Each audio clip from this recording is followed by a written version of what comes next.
ख्रिस्टीय अभिवादन, जय मसीह, सालोम।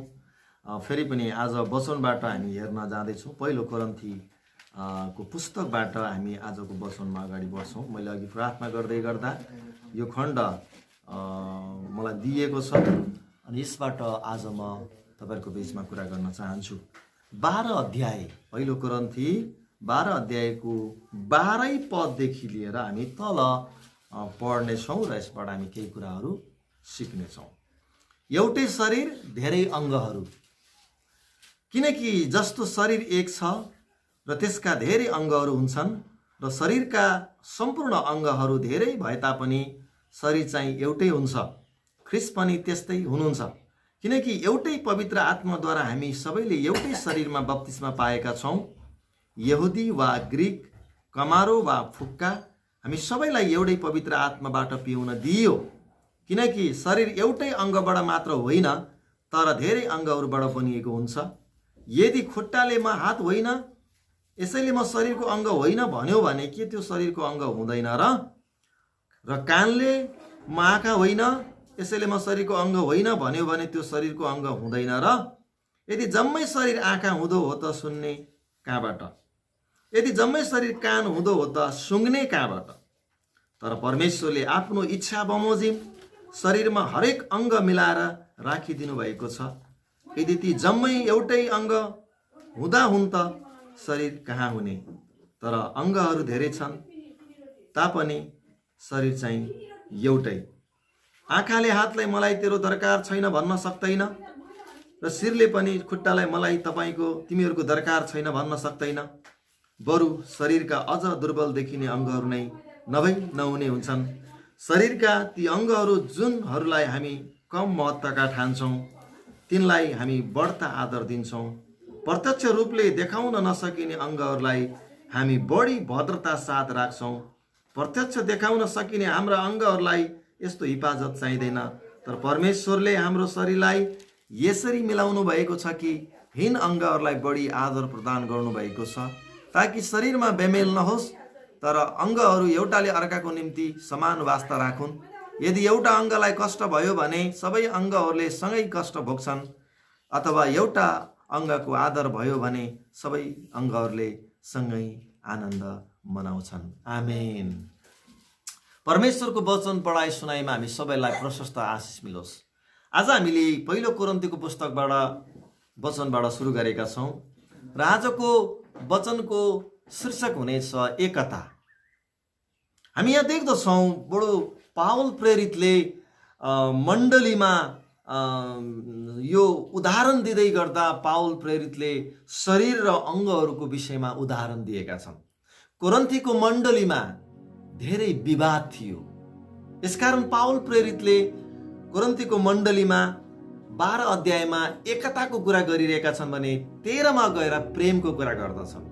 किनकि कोरिन्थीको मण्डली एक किसिमको समस्याले भरिएको मण्डली भएको थियो, जसका कारणले गर्दा पावलले यो पत्र लेख्न जरुरी भयो। अनि आज हाम्रो निम्ति पनि यो उत्साहको कुरा हुन्छ। आज हाम्रो निम्ति पनि यो उत्तिकै महत्त्वपूर्ण हुन जाँदछ।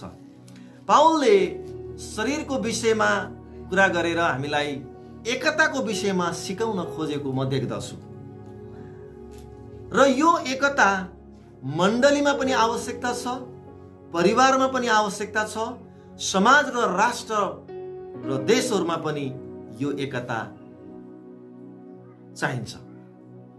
यो शिक्षा अत्यन्तै महत्त्वपूर्ण शिक्षा हो। यो शिक्षाबाट हामी धेरै लामो समयसम्म कुरा गर्न सक्छौँ।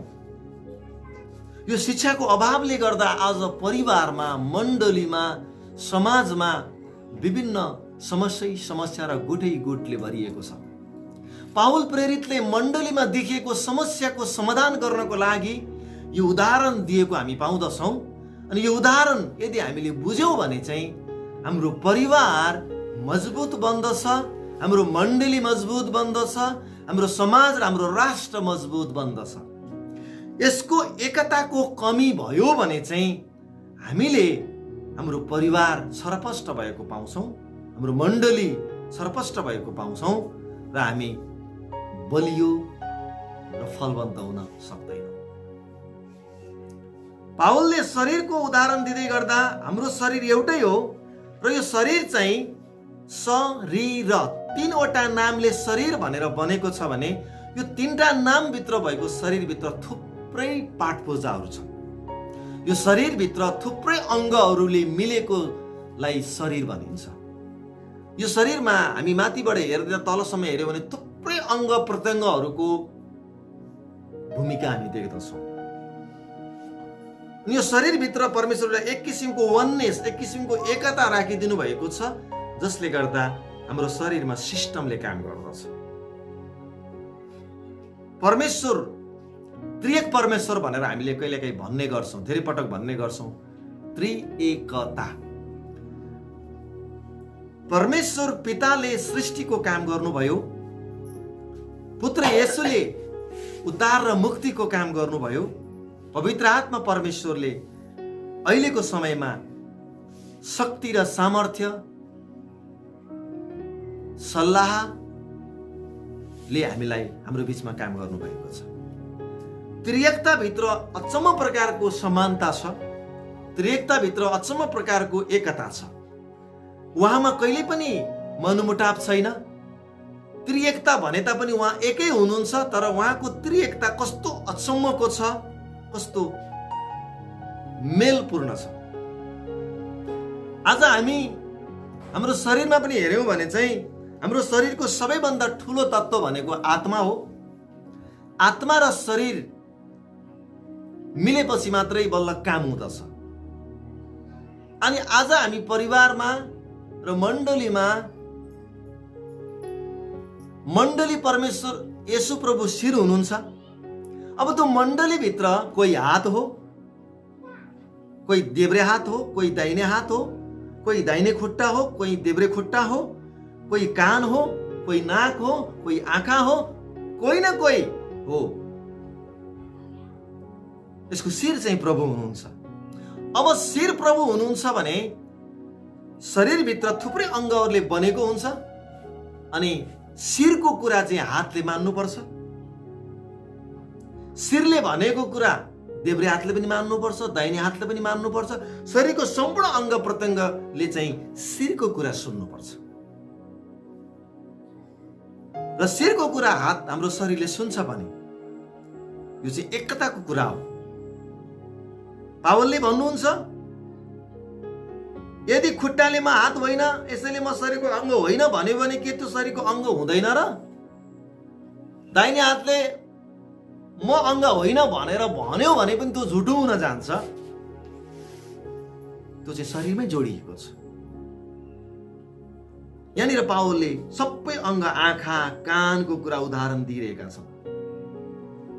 र कानले म आँखा होइन, यसैले म शरीरको अङ्ग होइन भन्यो भने त्यो शरीरको अङ्ग हुँदैन। त्यसकारण सबै शरीर कान पनि होइन, सबै शरीर आँखा मात्रै पनि होइन। परमेश्वरले हरेकलाई आफ्नो अङ्ग मिलाएर राखिदिनु भएको छ, मिलाएर राखिदिनु भएको छ। यसकारण परमेश्वरले मिलाएर राखिदिनु भएको छ भने हामी मिल्न पनि सक्नुपर्छ। जुन परिवारमा एकता हुँदैन, जुन मण्डलीमा एकता हुँदैन, जुन समाजमा एकता हुँदैन, त्यो जहिले पनि दुःख पाउँछ। नेपालीमा एउटा उखान छ, भाइ फुटे गँवार लुटे भनेर। जुन घरमा फुट हुन्छ, जुन घरमा एकता हुँदैन, जुन घरमा मेलमिलाप हुँदैन, त्यहाँनिर शत्रुले मौका पाउने प्रबल सम्भावना हुन्छ। परमेश्वरले हामीलाई सबै अङ्ग प्रत्यङ्ग मिलाएर राखिदिनु भएको छ भने हातले म घमण्ड गर्नु हुँदैन, देब्रे हातले म घमण्ड गर्नु हुँदैन, म खुट्टाले घमण्ड गर्नु हुँदैन। हेरौँ त खुट्टा म अगाडि जाँदै जाँदिन त कसरी जाँदो रहेछस् यदि भन्यो भने चाहिँ कहिले पनि मिल्दैन। म कानले सुन्दिन्न, म आँखाले हेर्दिन्न, म नाकले सुन्दिन्न, म आँखाले हेर्दिन्न, म खुट्टाले हिँड्दिनँ, म हातले काम गर्दिनँ यदि भन्यो भने सबैलाई घाटा हुन्छ, सबैलाई घाटा हुन्छ। दाहिने हातले म खाना खाइदिन्न, जेसुकै गरेर खा भन्यो भने त भात त हाम्रो शरीर मुखभित्र त पस्दैन। अब यो शरीर, यो हातले चाहिँ म उदाहरण दिँदैछु तपाईँलाई, यो हातले म भात खाइदिन्न भनेर रिसायो, एक दिन मान्यो, मैले माने, दाहिने हातले म भात खाइदिन्न भने देब्रे हात दिन तैँले खान्नस् भने म पनि खान्न भनेर दुईटा हात चाहिँ गोजीमा राख्यो भने उसले घमण्ड गर्छ। म मान्छु आज घमण्ड गर्छ, भोलि घमण्ड गर्छ, 3 दिन 4 दिन त्यसले खाना खान्न। त्यस पछाडि हातले के बुझ्नु पर्यो भने खाना नखाइसकेपछि त हात पनि त उठाउन सक्दैन नि त फेरि। अब खाना नखाइसकेपछि 1 हप्ता त्यसले घुर्की लगाउला, 1 हप्ता पछाडि हातले पनि के बुझ्नुपर्छ भने यार मेरो हात त उठ्नै छोड्यो। खाना खाएर आएको शक्तिले पो हात उठ्ने हो त। अनि हातले पनि अन्तमा गएर के बुझ्नुपर्छ भन्दा मैले भात चाहिँ खाइदिनु पर्छ। यदि मैले भात खाइदिन भने उसले पेटलाई दोष दिन सक्दैन के। पेट तँलाई मात्रै कति आनन्द। अनि पेटलाई ध्वास दिनको लागि यदि हातले भात खाइदिन भने त्यो हातले दिएको ध्वास, हातले लगाएको घुर्कीले पेटलाई मात्रै दुःख हुन्छ? मलाई बताउनुहोस् त। हुन्छ पेटलाई मात्रै? खुट्टालाई मात्रै दोष हुन्छ? हातले घुर्की लगाएर म भात खाइदिन्न भन्यो, मुखले म गर्दिन्न भन्यो, पेटले म पचाइदिन्न भन्यो भने एउटा अङ्गले अर्को अङ्गलाई घुर्की लगाउँछ भने घाटा कसलाई हुन्छ मलाई बताउनुहोस् त। कसलाई घाटा हुन्छ? आज मलाई प्रभुले यो कुरा बताउँदै हुनुहुन्छ। कसलाई घाटा हुन्छ? सबै अङ्गलाई घाटा हुन्छ। हालेलुया। सबै अङ्गलाई घाटा हुन्छ।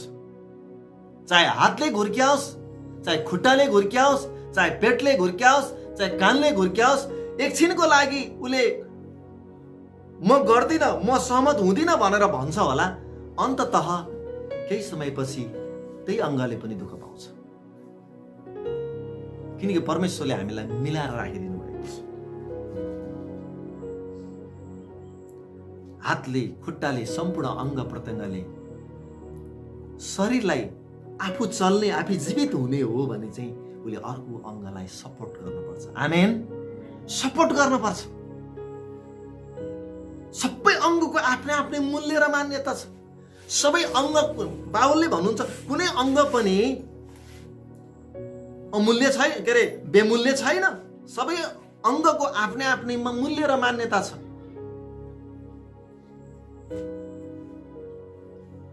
अझै बाहिर देखिने शरीर भित्रभन्दा भित्रपट्टि भएको शरीर जुन पूर्जाहरू छ त्यो अझै मूल्यवान छ भनेर पावलले भन्नुहुन्छ।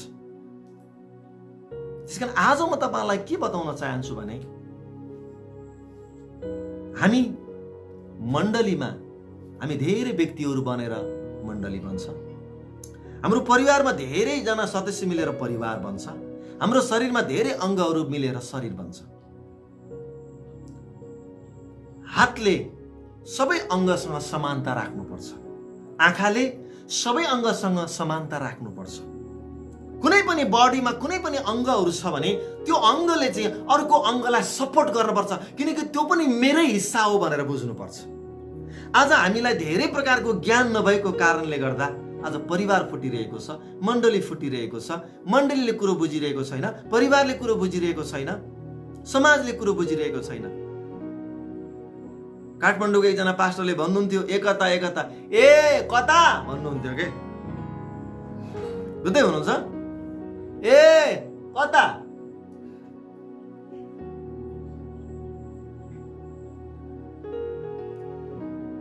आज यस्तो खालको एकताले गर्दा आज मण्डली, घर, समाज फुटिरहेको छ।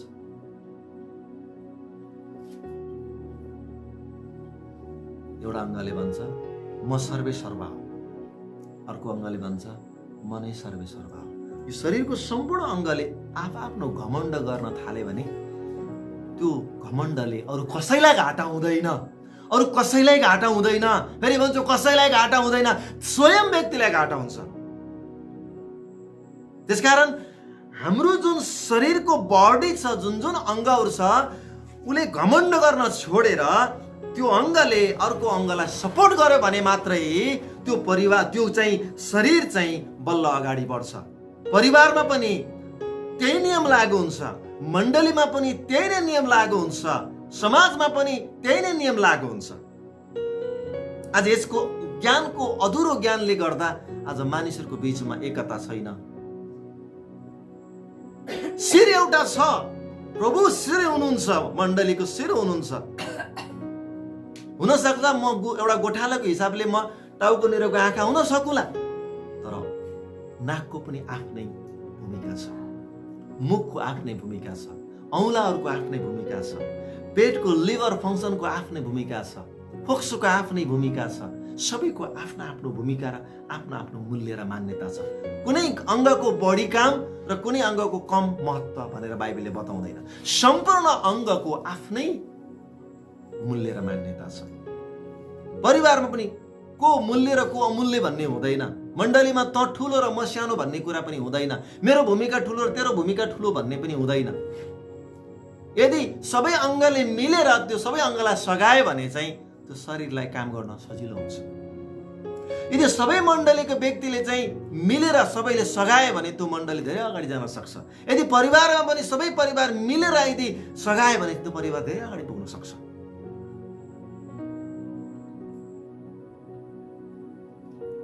हाम्रो हातमा 5 वटा औँला छन्। 5 वटा औँला पनि मिलेनन् भने एउटा औँलाले मात्रै म सहमत छैन भन्यो भने मुट्ठी पार्न सकिँदैन। सबै औँला मिल्नुपर्छ, सम्पूर्ण शरीर मिल्नुपर्छ, सम्पूर्ण शरीरमा एकता आउनुपर्छ, सम्पूर्ण परिवारमा एकता आउनुपर्छ, सम्पूर्ण चर्चमा एकता आउनुपर्छ। त्यसकारण चर्चमा कानले, आँखाले, नाकले, मुखले, सम्पूर्णले भन्नुपर्छ म आँखा हो, म नाक हो, म कान हो, म खुट्टा हो, म हात हो भनेर यदि मैले उसलाई सघाउनु पर्छ भनेर यदि हामीले भन्यौँ भने चाहिँ त्यो चाहिँ एकता हो। जहाँ एकता हुँदैन त्यहाँ जहिले पनि समस्या बाजिन्छ। परिवार फुट्छ, चर्च फुट्छ, समाज फुट्छ। एकताको अभावमा हामी निकै कमजोर बन्दछौँ। धेरै बाइबलबाट उदाहरणहरू म दिन सक्छु जहाँ एकता छैन त्यहाँ जहिले पनि समस्या छ। फेरि एकता कस्तो अनौठो मेल त हामी देख्छौँ त्यहाँनिर। तर एकताको कमीले गर्दा आज परिवार फुटिरहेको छ, चर्च फुटिरहेको छ, समाज फुटिरहेको छ, सम्बन्ध फुटिरहेको छ। सघाउनु पर्यो। यदि म यात्रा गर्दैछु भने खुट्टाले मलाई सपोर्ट गर्छ।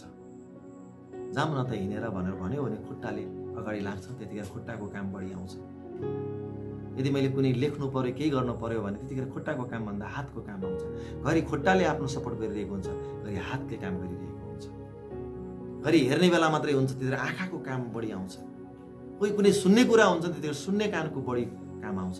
कुनै सबै अङ्गको आफ्नो आफ्नो मूल्य र मान्यता भएको कारणले गर्दा तिनीहरूले घमण्ड होइन, गर्व गर्न सक्नुपर्छ। आमेन।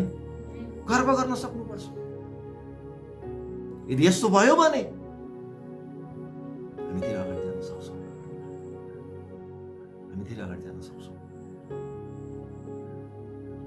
त्यसकारण पावलले हामीलाई यो उदाहरण हामीलाई दिनुभएको छ। हाम्रो शरीरमा लडाइँ हुनु हुँदैन, हाम्रो परिवारमा लडाइँ हुनु हुँदैन, हाम्रो मण्डलीमा लडाइँ हुनु हुँदैन। त्यसकारण पावलले कोरिन्थीको मण्डलीलाई उदाहरणको रूपमा हाम्रो शरीरको अङ्गहरू, धेरै अङ्गहरू मिलेर शरीर बनेको हुन्छ भन्ने उदाहरण दिएका छन्। एकतामा ठुलो बल छ। उत्पत्ति 11 अध्यायमा तपाईँले घरमा पढ्नुहोला। त्यहाँनिर बाबेलको धरहरा बनाउँदाखेरि निर्मोधको नेतृत्वमा त्यहाँनिर यति ठुलो काम सुरु गरिएको छ। तिनीहरूको भाषा एउटै थियो, तिनीहरूको बोली एउटै थियो, तिनीहरूको विचार एउटै थियो, तिनीहरूको उद्देश्य एउटै थियो। तिनीहरूको बाबेलको धरहरा बनाएर स्वर्गसम्म जाने यिनीहरूको प्लान थियो। एकता। अनि तपाईँले त्यहाँनिर पढ्न पाउनुहुन्छ 11 अध्यायको 6 पदतिर परमेश्वरले स्वीकार गर्नुभएको छ, अब मानिसहरूले बनाएको यो योजना उनीहरूले सफल हुन्छ भन्दै हुनुहुन्छ। एकता त्यहाँनिर यस्तो एकता हामी देख्छौँ। उनीहरूको उद्देश्य गलत थियो। परमेश्वर बाहेकबाट आफ्नै बुद्धि र आफ्नै घमण्डमा उनीहरू स्वर्ग जाने तयारी गर्दै थिए। उनीहरूको उद्देश्य गलत थियो, उनीहरूको योजना गलत थियो। तर उनीहरूको पोजिटिभ कुरा हामी हेर्छौँ भने एकता चाहिँ बडो अचम्मको थियो। त्यति बेला तिनीहरूको बोली के थियो? भाषा एउटै थियो, उद्देश्य एउटै थियो, एकता। अनि त्यो एकताले ठुलो काम गर्न सक्ने शक्ति राख्छ भनेर प्रभुले स्वीकार गर्नुभएको छ। उद्देश्य गलत भएको कारणले परमेश्वर तल ओर्लनु र तिनीहरूको सबैभन्दा पहिला भाषा खलबल गराइदिनु भयो। तिनीहरूको एकतालाई उहाँले फोरिदिनु भयो। जब भाषा गडबड भयो, एउटा नेवारी बोल्न थाल्यो, अर्को गुरुङ बोल्न थाल्यो, एउटाले इलक्रानिस भन्छ, यताले छोज्यालो भन्छ, उनीहरूको भाषा पुरो बिग्यो। यहाँ आओ भन्छ, कम हियर नाउ भन्छ, इधर आइए भन्छ। अब भाषा तिनीहरूको बुझ्न छोडिसक्यो। अनि त्यस कारणले गर्दा तिनीहरूको त्यो प्लान के भयो? परमेश्वरले बन्द गरिदिनु भयो। तिनीहरूको एकतालाई तोडिदिनु भयो उहाँले।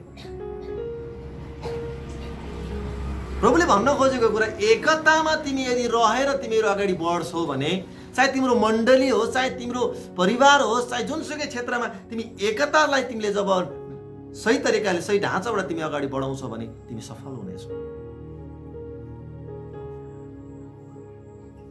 मैले अघि भर्खरै मैले कुरा गर्दै थिएँ, मण्डली भनेको ख्रिस्टमा हामी बोलाइएकाहरूको समूह हो। त्यो समूह मिलेर एउटा चर्च बन्छ। चर्चको शिर को हुनुहुन्छ? ख्रिस्ट हुनुहुन्छ। हामीहरू के हौँ? अङ्ग। अब हामीले गर्व गर्ने ठाउँ छ, तर घमण्ड गर्ने ठाउँ छैन। म आज वचनबाट यो उत्साह दिन चाहन्छु। हातले खुट्टालाई सपोर्ट गरोस्, खुट्टाले हातलाई सपोर्ट गरोस्, आँखाले कानलाई सपोर्ट गरोस्, कानले आँखालाई सपोर्ट गरोस्, नाकले मुखलाई सपोर्ट गरोस्, मुखले नाकलाई सपोर्ट गरोस्। यदि एक अर्काको अङ्गले सपोर्ट गर्न थालेपछि मात्रै हाम्रो शरीर सही तरिकाले सञ्चालनमा आउन सक्छ। परिवारमा पनि एउटाले अर्कोलाई सपोर्ट गरोस्, अर्कोले उसलाई सपोर्ट गरोस्, उसले उसलाई सपोर्ट गरोस्, अनि मात्र परिवार मजबुत हुन सक्छ। मण्डलीमा पनि एउटाले अर्कोलाई सपोर्ट गर्नु, अर्कोले उसलाई सपोर्ट गर्न सकोस्। म मण्डली हो, म एउटा कान्छी औँला हो भन्ने होला, कोही बुढी औँला होला, कोही माझी औँला होला, कोही साइली औँला होला। म मण्डलीको, म चर्चको एउटा अङ्ग हो भनेर सोच्नुपर्छ। मलाई बताउनुहोस् त, कुनै दिन ज्वरो आयो अरे, टाउका मात्रै आउँछ? कहाँ कहाँ आउँछ भन्नुहोस् त ज्वरो? ज्वरो आयो भने कुन कुन अङ्गमा आउँछ बताउनु त? कहाँ कहाँ आउँछ? सबैमा आउँछ। अनि ज्वरो आउँदाखेरि टाउकालाई मात्रै गाह्रो हुन्छ कि शरीरलाई नि गाह्रो हुन्छ? एक ठाउँमा अब हातमा चोट लाग्यो भने हातमा मात्रै दुख्छ कि मनमा पनि दुख्छ? जताततै दुख्छ नि त। भनेपछि त एउटै रहेछ नि त। त्यो खुट्टामा काँडा गड्यो भने त्यो मान्छे टन टन टन गरिरहन्छ, ऊ सुत्दै सुत्दैन।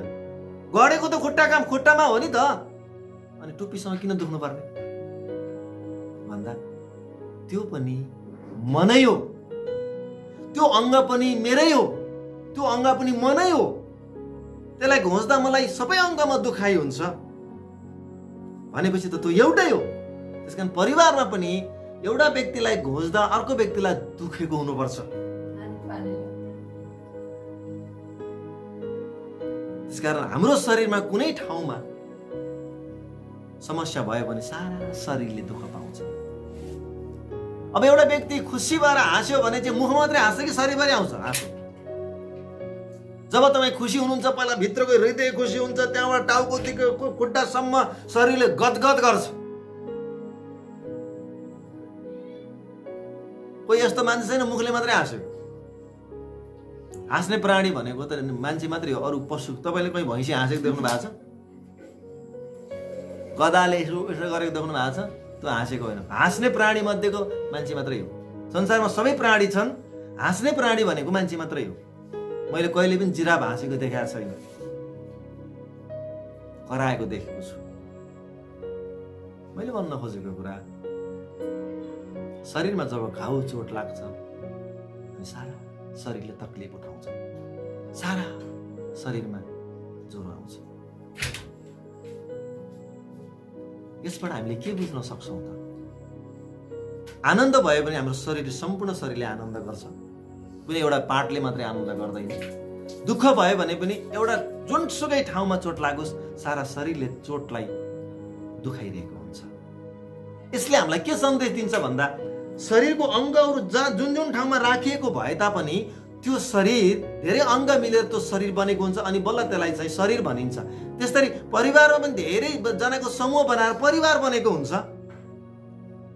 मण्डलीमा, चर्चमा पनि धेरै व्यक्तिहरूको समूह बनेर चाहिँ चर्च बनेको हुन्छ। चर्च भनेको बोलाइकाहरूको समूह हो। गिटी बालुवा रोडाले मात्रै बनेकोलाई त्यो त भवन हो, त्यो निर्जीव कुरा हो। भवन सजीव हुँदैन, भवन कहिले पनि बोल्दैन। चर्च भनेको जहिले पनि बोलाइकाहरूको समूह हो। त्यस्तै मण्डली अगाडि बढ्नको लागि, परिवार अगाडि बढ्नको लागि हामीमा एकता हुन जरुरी छ। आज म प्रार्थना अनुरोध गर्न चाहन्छु कि हाम्रो शरीर सबैले मिलेर काम गरौँ, अनि मात्रै काम हुन सुरु गर्छ। आज यो उदाहरण मैले दिनु परेको छ। हाम्रो शरीरले सँगै आनन्द पनि गर्छ र सँगै दुःखमा पनि बढ्न सक्छ। त्यसले गर्दा सबै अङ्ग मिलेर शरीर हो। सबै अङ्गको आफ्नो आफ्नै भूमिका छ। बाइबलमा मैले कहीँ पनि पाएको छैन यसको काम ठुलो, यसको काम सानो भन्ने कुरा बाइबलमा छैन। सबै अङ्गहरू सबै महत्त्वपूर्ण छन्। बरु शरीरका अझ दुर्बल देखिने अङ्गहरूले नहुने हुन्छन्। शरीरका ती अङ्गहरू जुनहरूलाई हामी कम महत्त्वका ठान्छौँ, तिनलाई हामी बढ्ता आदर दिन्छौँ। प्रत्यक्ष रूपले देखाउन नसकिने अङ्गहरूलाई हामी बढी भद्रता साथ राख्छौँ।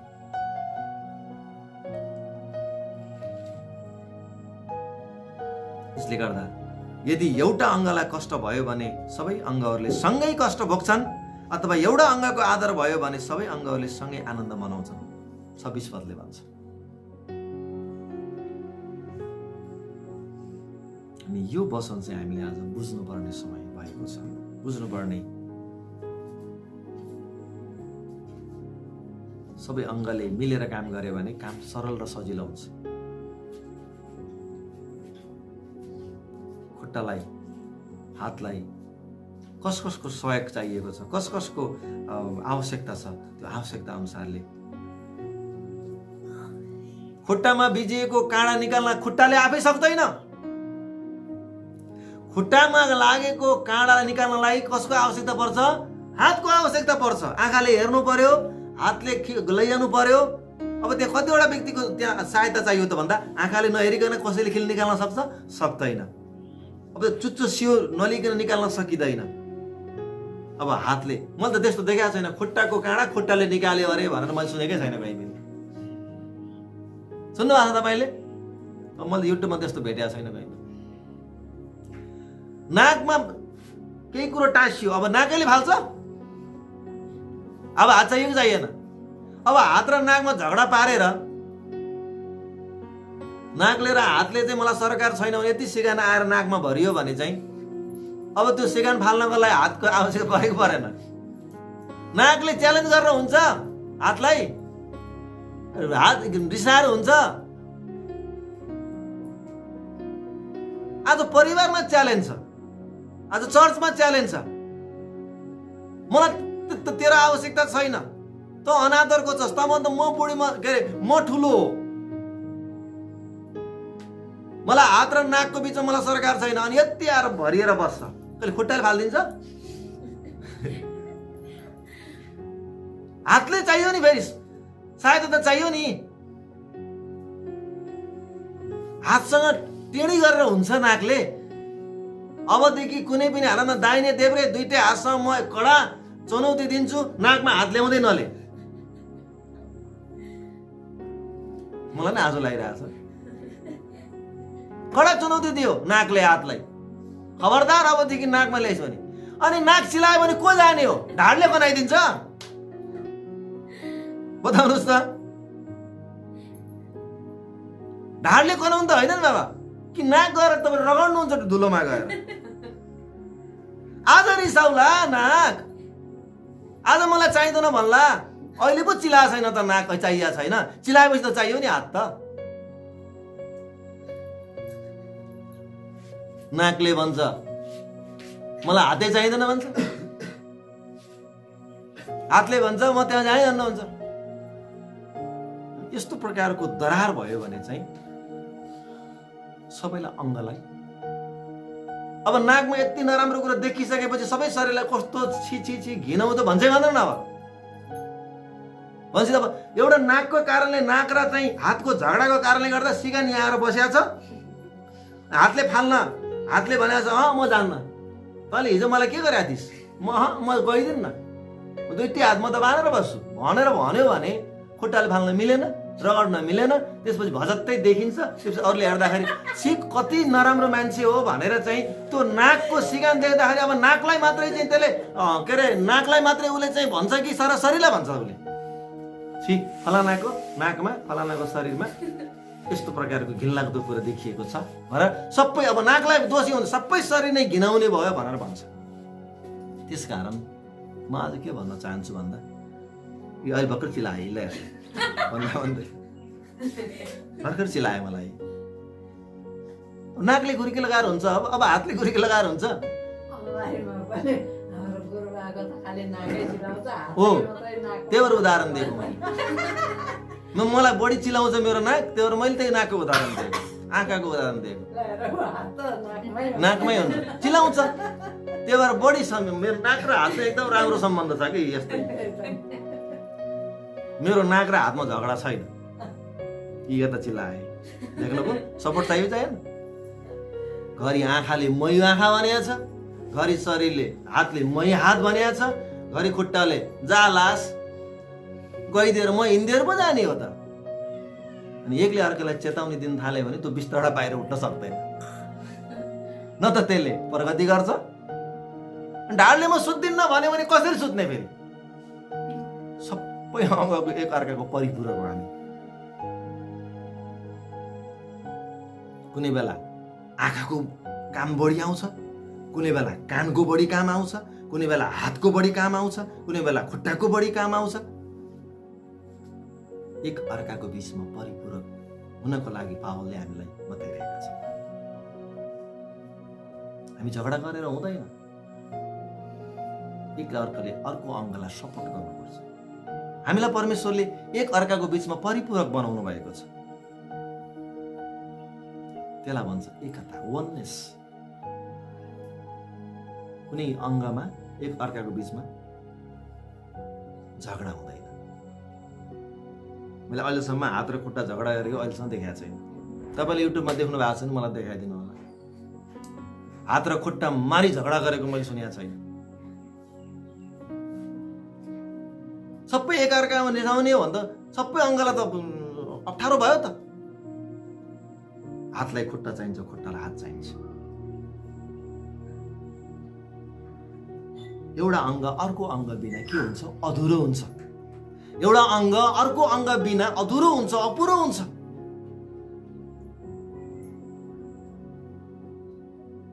आँखालाई चाहिँ अब म चस्मा लाउने हो भन्यो भने कानले यहाँ मैले त अडाउनै दिन्न भन्यो भने चस्मा लाउन मिल्छ? मिल्दैन। किनकि हो आँखा मेरो दाइ नै हो, त्यसले देखाउँछ, अनि त्यस कारण मैले यहाँनिर राखिदिनुपर्छ। उसले सपोर्ट गर्छ। त्यही भएर प्रभुले आफ्नो वचनमा के भन्नुभयो थाहा छ? फिलिपीको 2 अध्यायमा के भन्नुभयो थाहा छ? फिलिपी 2 अध्यायमा पढौँ त के भन्नुभएको छ प्रभुले? फिलिपीको पुस्तक निकाल्नुहोस् त।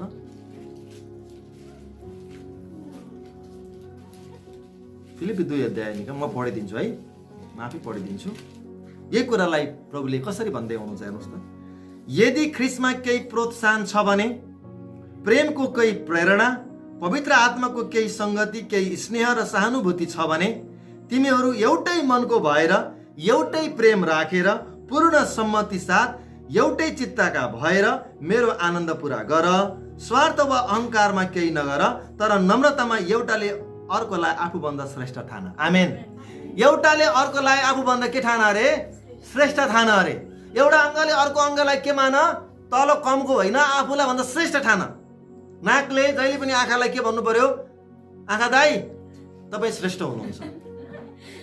अनि आँखाले जहिले पनि नाकलाई भन्नु पर्यो, ए नाक भाइ तिमी श्रेष्ठ हौ, तिमीले नसुँगिदिएको भए, तिमीले श्वास प्रश्वास नगरिदिएको भए के नै चल्छ। मैले भन्न खोजेको एउटा अङ्गले अर्को अङ्गलाई आफ्नो क्षमताभन्दा बढी आदरको योग्य गरोस् भन्न खोजेको मैले।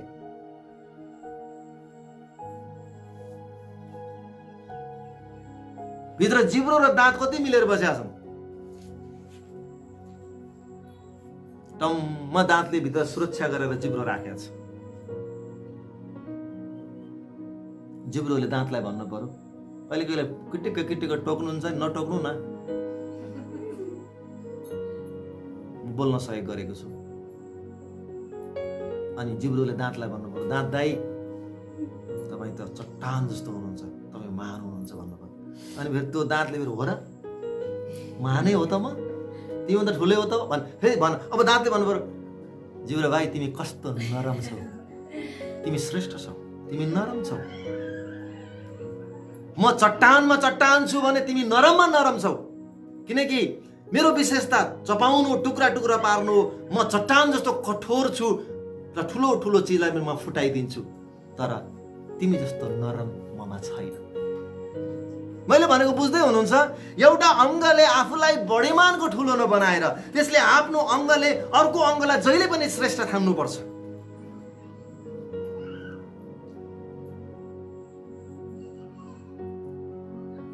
बुझ्दै हुनुहुन्छ? परिवारमा समस्या आउनु, चर्चमा समस्या आउनु, समाजमा समस्या आउनु भनेको एकले अर्कालाई आफूभन्दा श्रेष्ठ नठानेको कारणले गर्दा। टाउको चिला हेर्नु त फेरि देब्रे हातको काम आएला हेर्नुहोस्। युट्युबको वचन सुन्दा पनि तपाईँ छक्क पर्नुहुनेछ। आज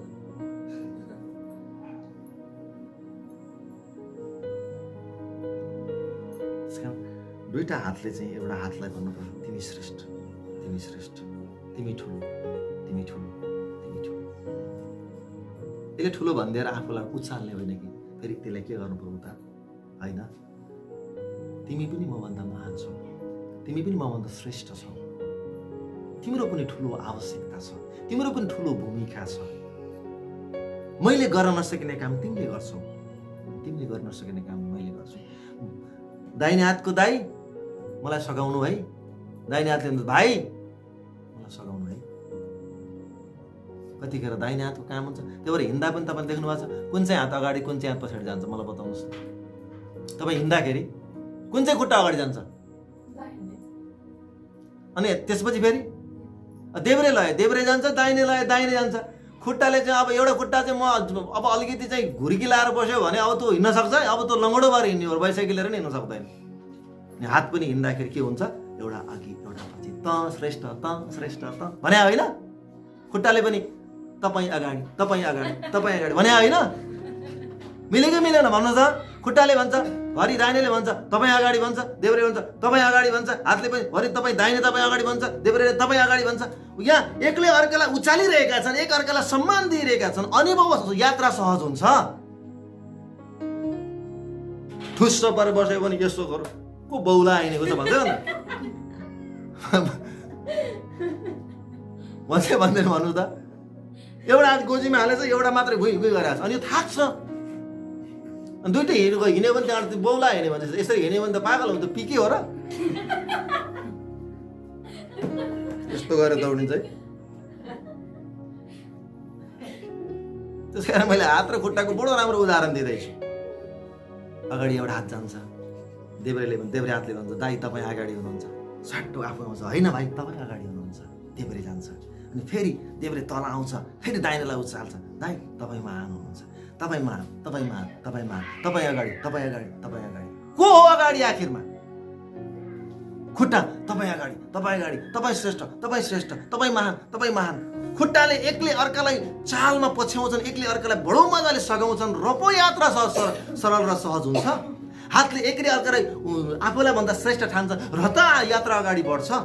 अनि परिवारमा पनि एकले अर्कालाई सघाएर, एकले अर्कालाई प्रेममा, एकले अर्कालाई उत्साह दिएर हुने अनि परिवार अगाडि बढ्न सक्छ, चर्च अगाडि बढ्न सक्छ। नत्र भने पिके नै जस्तो हुन्छ। दौडेको देख्नु भएको छ तपाईँले? पृथ्वीको अचम्म प्रकारको हिँडाइ त्यही हुन्छ। एकता नभएको व्यक्ति अब हात बिचरा यसरी गरेको छ, हात यसो गर्छ, खुट्टुको दौडेको पनि अर्कै तरिकाले दौडिन्छ। त्यस कारणले गर्दाखेरि बाइबलले भन्छ तिमीले आफूलाई भन्दा बढी श्रेष्ठ ठान। तपाईँले एउटा कुरा के बुझ्नुहोस्, कुनै बेला आँखाको भूमिका एकदमै ठुलो हुन्छ, कुनै बेला नाकको भूमिका अत्यन्तै ठुलो हुन्छ, कुनै बेला खुट्टाको, कुनै बेला हातको, कुनै बेला पेटको, कुनै बेला विभिन्न प्रकारको शरीरको भित्रको अङ्ग प्रत्यङ्ग भित्रपट्टि सुनसुकै अङ्गको पनि आफ्नो आफ्नो मूल्य र मान्यता छ।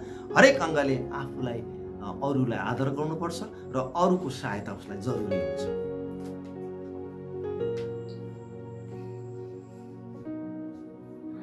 यो कुरा हामीले विचार गर्नुपर्छ।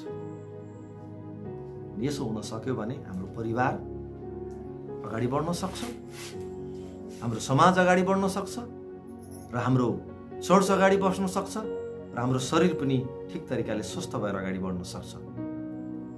यदि एक अर्कामा मनमुटाव भयो भने, एक अर्कामा समस्या आएर एक अर्कामा घुर्की लगाएर बस्यो भने चाहिँ त्यसको सरल तरिकाले उसको जीवन अगाडि बढ्न सक्दैन।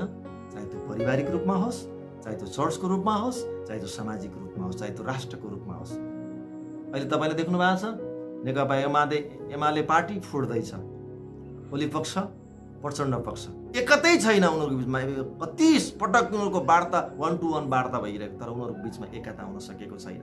किनकि त ठुलो र म ठुलो भन्ने कुराहरूको हाबीले गर्दा आज देशले 2/3 बहुमत आज बेकारमा हुँदैछ। हामी सबैको आफ्नो मूल्य छ। चर्चमा पास्टरको भूमिका अलिक बढी देखिए जस्तो हुन्छ, तर चर्चको पास्टरले सर्वेसर्वा होइन। उसलाई पनि अरू अङ्गको सहायता चाहिन्छ, उसलाई पनि नर्मल विश्वासीको पनि सहायता चाहिन्छ र उसले भन्नुपर्छ तिमी पनि महान छौ, तिम्रो पनि भूमिका ठुलो छ। यसरी हाम्रो शरीर अगाडि बढ्छ, यसरी हाम्रो मण्डली चर्चहरू अगाडि बढ्छ। नत्र भने घमण्ड गरेर हुर्किएर बस्यो भने स्वयं जो व्यक्तिले घुर्काइरहेको छ त्यही व्यक्तिलाई नि पीडा हुन्छ, त्यही परिवारलाई पनि पीडा हुन्छ, त्यही चर्चलाई पीडा हुन्छ, सम्पूर्ण व्यक्तिलाई पनि पीडा हुन्छ। त्यस कारण आफैलाई पीडा हुने काम चाहिँ हामीले गर्नु हुँदैन। म चाहन्छु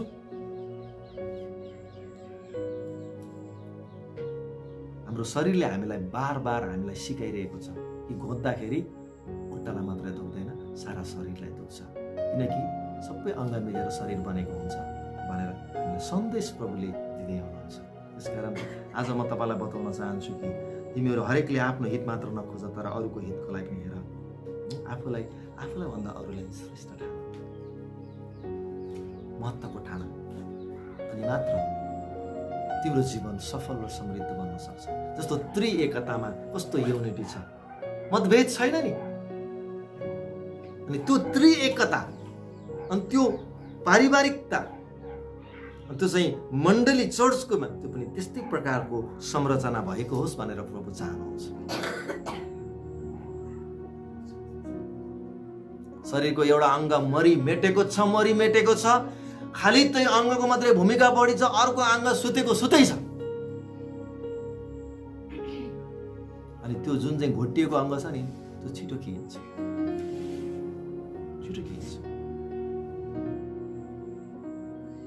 त्यो भएर एउटा अङ्गको अर्को अङ्गले सपोर्ट गर्नुपर्छ, किनकि एउटा अङ्गलाई चोट लाग्दा अर्को अङ्गलाई पनि दुखाइ हुन्छ, समस्या हुन्छ। यसकारण हामीले यसरी यो वचनबाट यसरी यो कुरा बुझ्यौँ भने मात्रै हाम्रो शरीर, हाम्रो परिवार, हाम्रो चर्च र हाम्रो समाज र हाम्रो राष्ट्र समृद्ध हुन सक्छ। नत्र भने हाम्रो शरीरमा, हाम्रो मण्डलीमा, हाम्रो परिवारमा अमेलता र बेमेलताले एकदमै ठुलो भूमिका खेल्छ। त्यसपछि हाम्रो परिवार फुटको सङ्घारमा जान्छ, चर्च फुटको सङ्घारमा जान्छ, राजनीतिक अवस्था फुटको सङ्घारमा जान्छ, अनि राष्ट्र नै क्षति पुग्न सक्छ। त्यसकारण एकता 3टा शब्द मिले बसेको छ। एकता इङ्ग्लिसमा वननेस, एकता। जसरी त्रिएकतामा समानता छ त्यस्तै समानता मण्डली समाजमा र परिवारमा परमेश्वर देख्न चाहनुहुन्छ।